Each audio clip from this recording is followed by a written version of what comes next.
Picture this. You're scrolling through YouTube in December 2024, watching a random family Christmas video from 2019.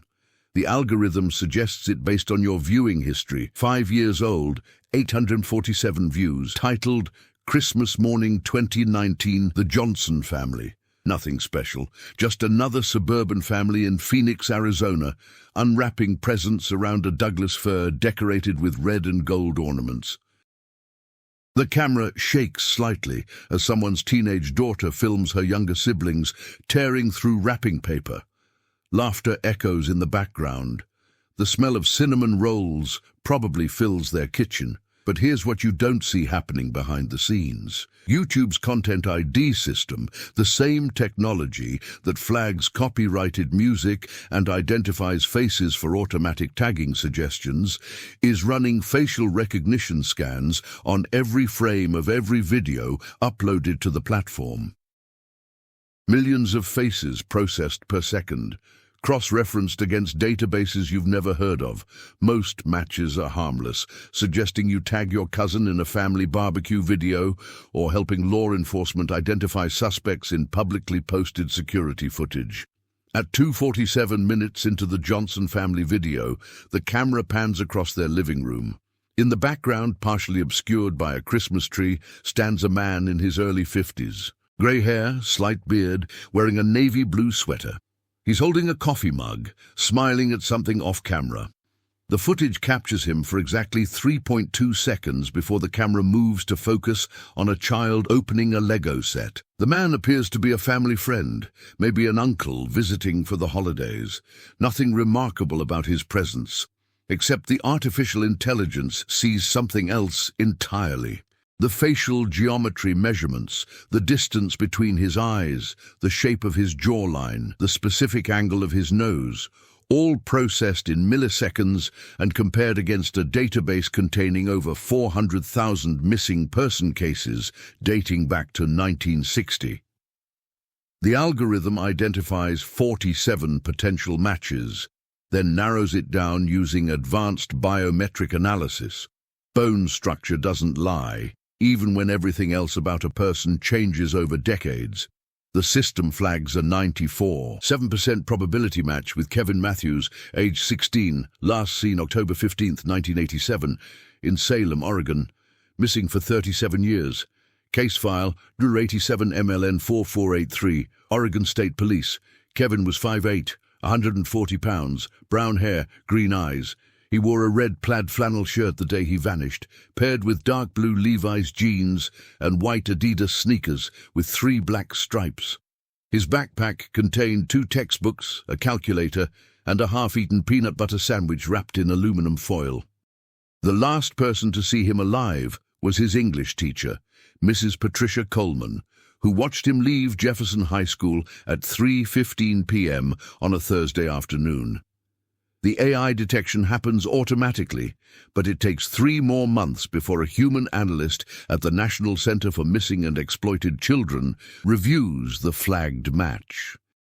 The organization receives approximately 840 facial recognition alerts monthly, most of which turn out to be false positives or cases where missing children have already been found through conventional means. But Kevin Matthews' case has remained active for nearly 4 decades. His parents, Robert and Linda Matthews, now in their 70s, never stopped searching. They've maintained the same phone number since 1987, hoping he might call. They've updated his missing person poster 17 times over the years, using age progression software to imagine what their son might look like as an adult. The analyst, Sarah Mitchell, has been working missing persons cases for 12 years. She's developed an eye for authentic matches versus algorithmic errors. The facial structure comparison shows remarkable consistency across the decades. The spacing between the man's eyes in the Christmas video matches Kevin's 1987 school photograph with 96.2% accuracy. The ear shape analysis yields 91.8% similarity. Even accounting for natural aging, weight changes, and potential facial hair, The biometric data points align with statistical significance that exceeds FBI standards for positive identification. But there's a problem that makes Sarah pause before moving forward with the case. The man in the video isn't just standing in someone's living room as a random stranger. He's clearly part of the Johnson family circle. He's comfortable, relaxed, holding that coffee mug like he belongs there. The way the children interact with him suggests familiarity, maybe even affection. If this really is Kevin Matthews, then he's been living under a different identity for 37 years. And more importantly, he's been living voluntarily. Sarah opens Kevin's original case file on her computer screen. Born March 12, 1971, in Salem, Oregon. Parents divorced when he was 9 years old. Mother remarried twice. Father struggled with alcoholism throughout Kevin's childhood. School records indicate declining grades during his sophomore year. No history of running away, no previous disappearances. Friends described him as quiet, responsible, someone who helped his mother with grocery shopping and took care of his younger sister on weekends when their father had visitation rights. The police investigation in 1987 focused initially on the possibility of abduction. Kevin's route home from school took him through Riverfront Park, a wooded area along the Willamette River, where several sexual assaults had occurred in the previous 2 years. Search teams scoured the riverbank for weeks. Cadaver dogs found nothing. Volunteer searchers distributed flyers throughout Salem and surrounding communities. The case received local media attention for several months before gradually fading from public consciousness. But now, 37 years later, advanced artificial intelligence suggests that Kevin Matthews might have been hiding in plain sight all along. The Christmas video was filmed in Phoenix, Arizona, roughly 200 miles south of Salem, Oregon. The Johnson family appears to be a typical American household. How does a missing teenager from Oregon end up as part of an Arizona family's Christmas celebration nearly 4 decades later? Sarah cross-references the video metadata. The original upload came from an account belonging to Jennifer Johnson, age 44, a high school mathematics teacher in Phoenix. Her Facebook profile indicates she's married to David Johnson, a mechanic who owns a small auto repair shop in the Ahwatukee neighborhood. They have 3 children, 2 daughters and 1 son, ages 16, 19 and 22. The family appears solidly middle class, with no criminal history or connections to Oregon that immediately surface in public records databases. The facial recognition match sits in Sarah's queue, like a time bomb waiting to explode, decades of carefully constructed anonymity. If she moves forward with the case, it will trigger a federal investigation involving multiple agencies. Local police in Phoenix will be notified. The Johnson family will be questioned about their relationship with the man in the video. Kevin Matthews' elderly parents will receive a phone call that could either fulfill their greatest hope or destroy the peace their son has apparently found. The algorithm doesn't understand human complexity. It sees patterns, calculates probabilities, and identifies matches with mathematical precision. But it can't weigh the ethical implications of resurrection, someone who chose to disappear.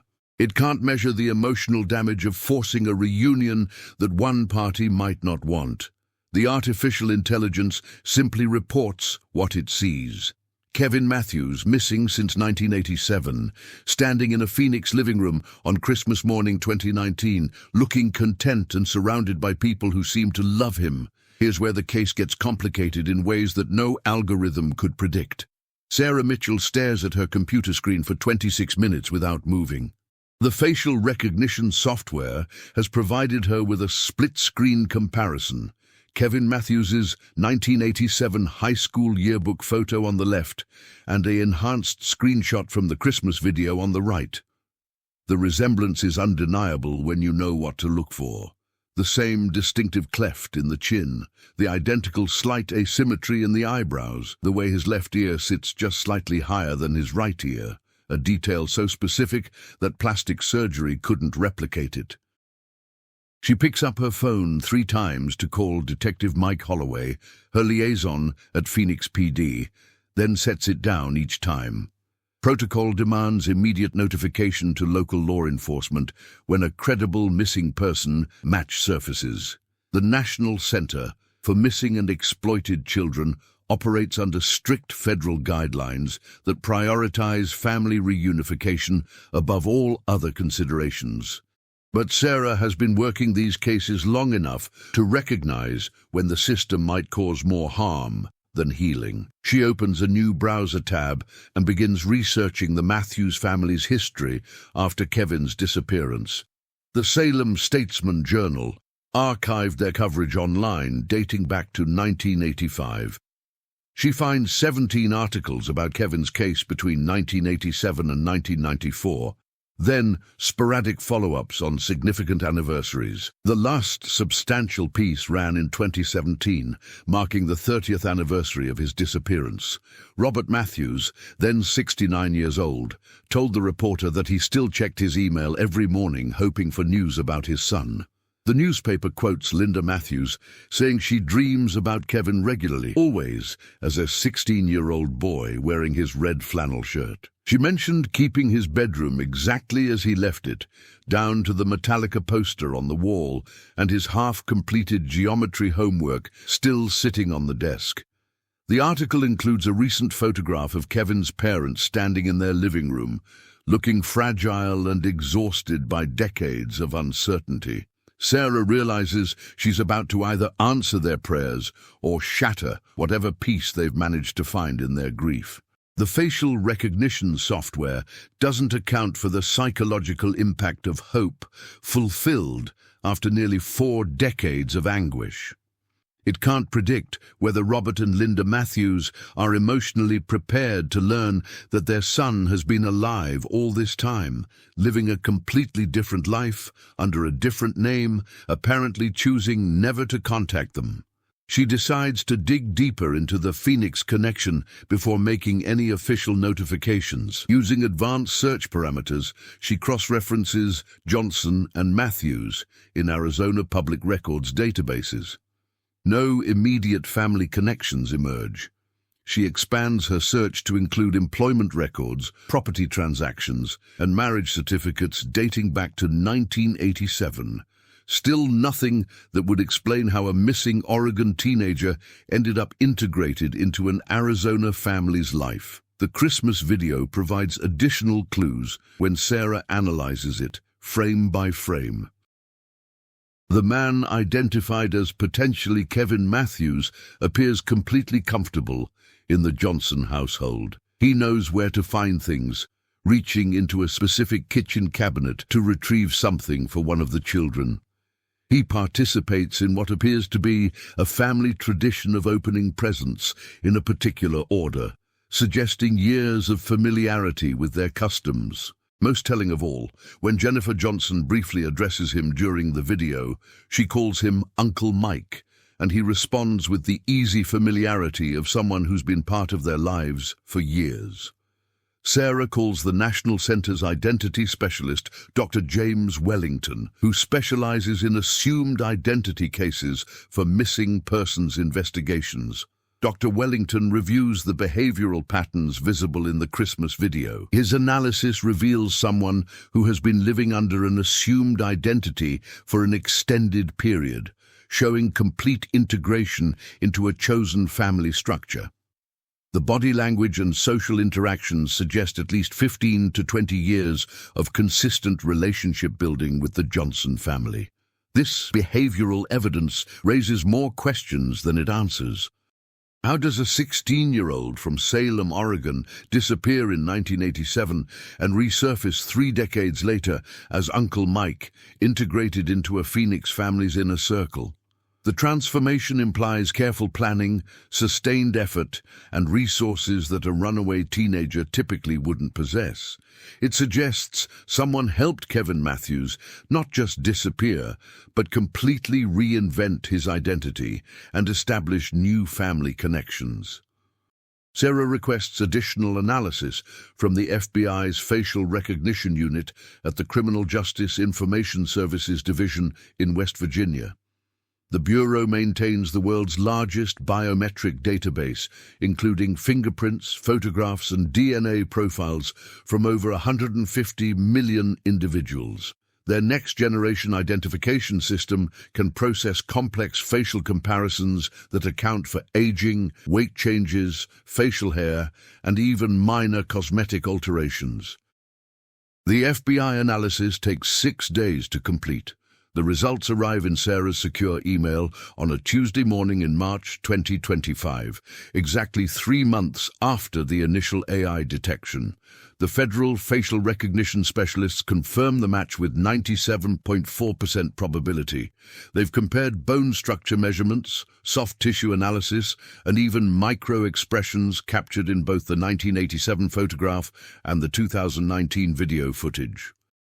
Their report concludes with high confidence that the man in the Johnson family Christmas video is Kevin Matthews, now approximately 53 years old. But the FBI report includes an addendum that changes everything Sarah thought she understood about this case.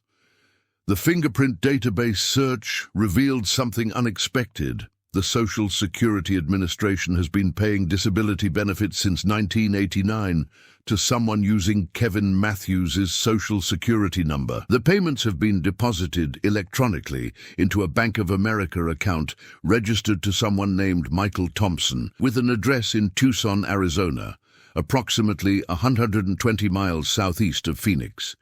The disability claim was filed on behalf of Kevin Matthews in February 1989, citing severe psychological trauma resulting from childhood abuse and post-traumatic stress disorder that prevented him from maintaining regular employment.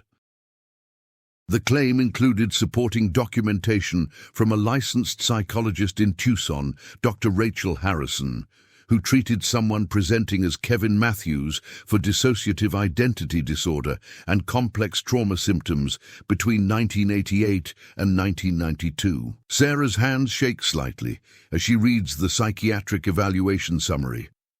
The document describes a teenage patient who arrived in Arizona in late 1987 with no memory of his identity or personal history. He was found wandering along Interstate 10 outside Tucson by a truck driver named Bill Anderson, who brought him to a local hospital. Medical examination revealed evidence of prolonged physical and sexual abuse, including healed fractures and scarring consistent with deliberate trauma inflicted over several years. The teenager could remember basic skills like reading and writing, but had no recollection of his name, family, or life before arriving in Arizona. Dr. Harrison's notes indicate that her patient's memories began returning gradually during therapy sessions. He remembered being called Kevin, recalled living in a place with lots of rain and trees, and had flashbacks involving an older male figure who hurt him repeatedly. But he also expressed terror at the prospect of returning to his previous life, begging Dr. Harrison not to contact authorities or attempt to locate his family.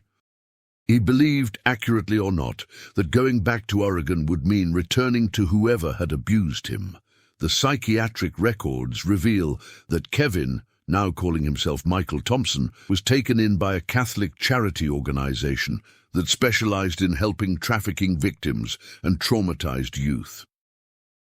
The charity, Sacred Heart Family Services, provided him with temporary housing, helped him enroll in GED classes, and connected him with a foster family willing to care for a traumatized teenager with no legal documentation. The foster family's name appears in the records: David and Carol Johnson, a young couple in their 20s who had recently moved to Phoenix from Minnesota and were active in their church's outreach programs. David worked as an apprentice mechanic while Carol studied to become a teacher. They had been approved as emergency foster parents for children in crisis situations, particularly those from families experiencing domestic violence or abuse. Sarah realizes she's uncovered a story more complex than a simple missing person case. Kevin Matthews didn't just run away from home in 1987. According to the psychological evaluation, he fled from systematic abuse that had been occurring for years, possibly perpetrated by someone in his immediate family or close family friend. The trauma was severe enough to cause dissociative amnesia, effectively allowing him to forget his previous identity as a psychological survival mechanism. But now she faces an impossible ethical dilemma. Kevin's parents, Robert and Linda Matthews, have spent 37 years believing their son was abducted or killed. They've maintained his bedroom as a shrine, updated missing person posters, and never stopped hoping for his return. The newspaper article she reviewed earlier showed two people destroyed by decades of uncertainty and guilt. They deserve to know their son is alive, yet the psychiatric record suggests that Kevin's disappearance might have been necessary for his survival. If someone in Salem was abusing him severely enough to cause dissociative amnesia, then revealing his current location could potentially endanger him even now, nearly 4 decades later. The man in the Christmas video appears happy, healthy, and surrounded by people who love him. He's built a new life as Michael Thompson, complete with a family who considers him their own. The artificial intelligence that detected Kevin's face in that random YouTube video couldn't have predicted these complexities. The algorithm operates on a simple premise: missing people should be found and returned to their families. It doesn't account for situations where the missing person chose to disappear for their own protection, or where reunion might cause more trauma than healing. Sarah closes the case file and walks to the window of her office on the 8th floor of the federal building in Alexandria, Virginia. The Potomac River reflects gray winter light between bare trees. She thinks about the Johnson family unwrapping Christmas presents in Phoenix, unaware that their private moment has been analyzed by artificial intelligence and federal investigators.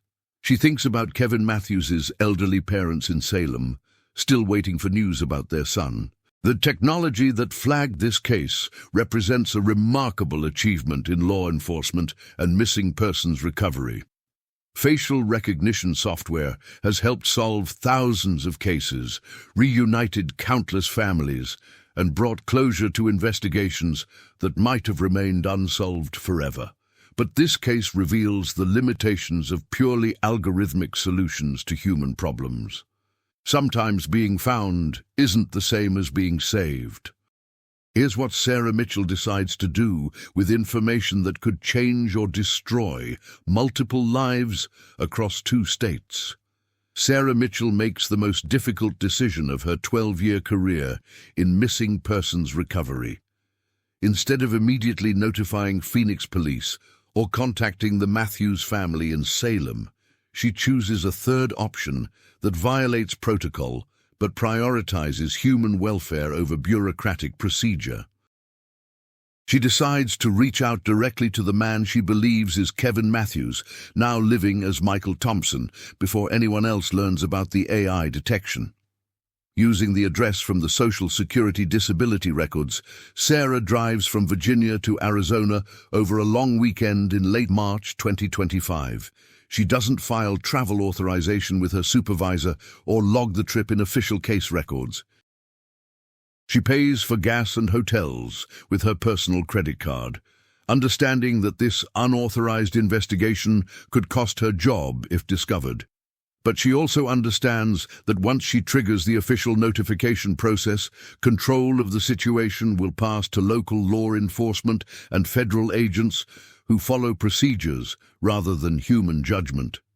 The address in Tucson leads to a modest, single-story ranch house painted pale yellow with desert landscaping in the front yard. A 2018 Honda Civic sits in the driveway next to a motorcycle covered with a blue tarp. Sarah parks across the street and waits for 3 hours before seeing movement inside the house. Through the living room window, she glimpses the same man from the Christmas video, now wearing jeans and a grey t-shirt. carrying what appears to be a coffee mug. When Michael Thompson answers his door at 4:17 p.m. on Saturday, March 29, 2025, Sarah sees recognition flicker across his face before he can hide it. Not recognition of her specifically, but the instant understanding that his carefully constructed privacy has been breached. His hand tightens on the doorframe. His breathing becomes shallow. These are the physical responses of someone who has been expecting this moment for decades. Sarah introduces herself using only her first name and explains that she works with missing persons cases. She doesn't mention the facial recognition software, the YouTube video, or the federal investigation. Instead, she simply says that she believes his real name is Kevin Matthews and that she needs to understand his situation before deciding whether to contact authorities or his family in Oregon. Michael Thompson listens without speaking for nearly 2 minutes, studying her face as if calculating the probability that she's telling the truth versus trying to trick him into a confession. Finally, he steps aside and invites her into his living room. The interior of his house reflects a life built on simplicity and mobility, furniture that could be moved quickly if necessary, few photographs or personal mementos that might reveal too much about his history, books about automotive repair, desert gardening, and southwestern history line built-in shelves along one wall. The kitchen, visible through an archway, contains basic appliances and minimal decorative items. This is the home of someone who has learned to live without accumulating evidence of his existence. Michael Thompson sits across from Sarah Mitchell in a leather recliner that faces both the front door and a window with a view of the street. He confirms that Kevin Matthews was indeed his birth name, but explains that person effectively died in October 1987 when he fled Oregon to escape years of sexual abuse perpetrated by his mother's second husband, Richard Coleman. The abuse began when Kevin was 11 years old and escalated in frequency and severity as he entered adolescence. Kevin had tried to tell his mother about the abuse twice, but she refused to believe him and accused him of trying to break up her marriage. The psychological trauma became so severe by age 16 that Kevin began experiencing dissociative episodes where he would lose hours or sometimes entire days with no memory of what had occurred. Dr. Harrison's psychiatric evaluation in 1988 was accurate. He did arrive in Arizona with almost complete amnesia about his previous life, but the memory loss wasn't permanent. As he recovered his mental health through therapy and the safety provided by the Johnson family, Kevin gradually remembered the abuse that had driven him from Oregon. Michael explains that David and Carol Johnson fostered him from 1988 through 1991, treating him like a son rather than a temporary placement. When he aged out of the foster care system at 21, they formally adopted him and helped him legally change his name to Michael Thompson through Arizona Family Court. The adoption records were sealed to protect his privacy, which is why Sarah's database searches didn't reveal the connection between the Matthews and Johnson families. The disability benefits he receives are legitimate, resulting from complex post-traumatic stress disorder and severe anxiety that makes traditional employment difficult. He works part-time jobs when his mental health permits, mostly automotive repair and maintenance, but has never been able to sustain full-time employment for extended periods. The Johnson family has provided financial and emotional support throughout his adult life, treating him as their eldest son and including him in all major family events. Michael Thompson asks Sarah whether his biological parents are still alive and searching for him. When she confirms that Robert and Linda Matthews have never stopped looking for their son, he becomes quiet for several minutes. He explains that he has thought about contacting them thousands of times over the past 37 years, but has always been stopped by two fears. First, the fear that Richard Coleman might still be in their lives and could hurt him again. Second, the fear that his parents might not believe his account of the abuse, just as his mother had refused to believe him as a child. Sarah shares what she learned from researching the Matthews family's post-disappearance history. Linda Matthews divorced Richard Coleman in 1994, 7 years after Kevin's disappearance. The divorce records cite irreconcilable differences, but don't mention abuse allegations. Richard Coleman died of liver disease in 2003. Kevin's younger sister, now named Amanda Patterson, lives in Portland with her own family and has been actively involved in searching for her missing brother throughout her adult life. The revelation that Richard Coleman is dead and no longer in his family's life changes something fundamental in Michael Thompson's posture. For the first time during their conversation, he looks directly at Sarah instead of monitoring the doors and windows. He admits that part of him has wanted to contact his parents for years, but the fear of confronting his abuser has been stronger than his desire for reunion. Learning that the man who hurt him can no longer cause harm removes the primary barrier to reconnecting with his biological family. But Michael also expresses concern about the psychological impact that his reappearance might have on his parents after 37 years of grief and uncertainty. He worries that they have created an idealized memory of their missing son that bears no resemblance to the traumatized adult he became. He fears disappointing them or causing more pain by revealing the abuse that drove him away. Most of all, he fears that they might blame themselves for not protecting him from Richard Coleman's violence. Sarah explains the ethical dilemma she faces as a federal employee with legal obligations to report missing persons discoveries. Under normal circumstances, she would be required to immediately notify local law enforcement and the original investigating agency, which would result in official contact with the Matthews family within 24 hours. But the unique circumstances of this case, involving childhood abuse, assumed identity for survival, and voluntary disappearance, create moral complications that standard protocols don't address. She proposes a compromise that would allow Michael Thompson to control how and when his family learns about his survival. Rather than triggering an official investigation, Sarah offers to serve as an intermediary who could contact his parents privately and prepare them for potential reunion. This approach would violate her department's policies and could result in disciplinary action or termination if discovered, but it would prioritize Michael's psychological safety and his family's emotional well-being over bureaucratic requirements. Michael Thompson considers Sarah's offer for nearly an hour, walking through his house and occasionally stepping outside to look at the desert landscape behind his property. When he returns to the living room, he has made a decision that will affect multiple families across 2 states. He agrees to allow Sarah to make initial contact with his parents, but with specific conditions that reflect 37 years of hard-learned survival skills and psychological self-protection. First, Sarah must contact his biological parents without revealing his current location or identity as Michael Thompson. She can confirm that Kevin Matthews is alive and well, but cannot provide details about his life in Arizona or his relationship with the Johnson family.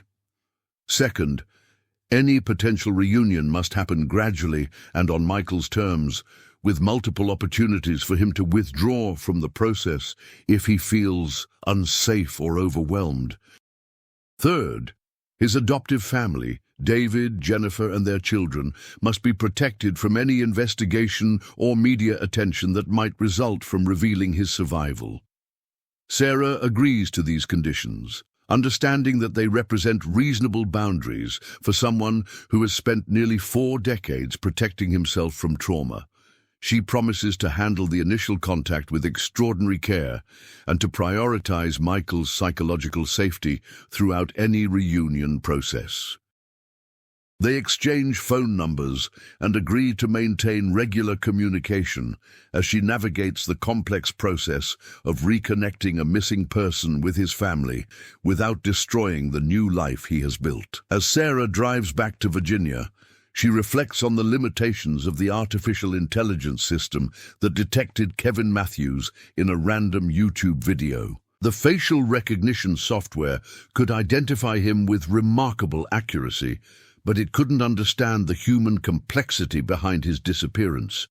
It couldn't weigh the trauma that drove a 16-year-old to flee his family, the decades of healing that followed, or the ethical implications of forced reunion versus chosen connection.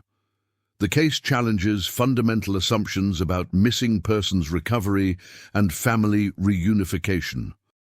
It raises questions about whether people have the right to disappear voluntarily, especially when their disappearance results from abuse or trauma. It explores the tension between law enforcement obligations to solve cases and the human need to control one's own identity and relationships. Most importantly, it reveals how advanced surveillance technology can resurrect secrets that people have spent decades trying to bury. Here's how Sarah Mitchell handles the most delicate phone call of her career, and whether artificial intelligence ultimately brings healing or harm to the people it exposes. On Thursday morning, April 3rd, 2025, Sarah Mitchell sits in her office overlooking the Potomac River and dials the Matthews family's home number in Salem, Oregon, the same number they have maintained for 37 years, hoping their son might someday call.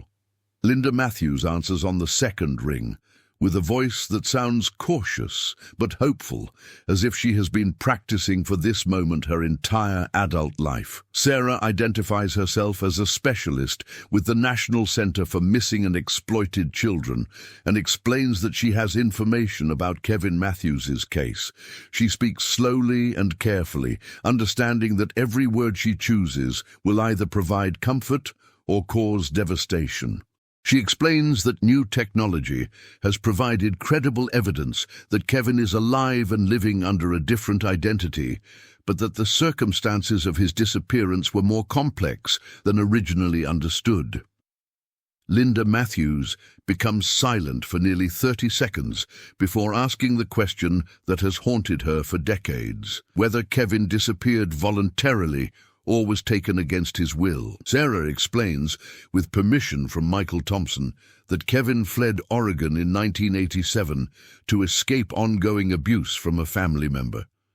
She doesn't name Richard Coleman specifically, but provides enough information for Linda to understand that someone in their household was hurting her son, and that Kevin's disappearance was an act of survival rather than rebellion. The revelation devastates Linda Matthews in ways that Sarah anticipated but couldn't fully prepare for. Linda begins crying and repeating that she should have known, should have protected him, should have believed him when he tried to tell her about the abuse years earlier, the guilt that she has carried about Kevin's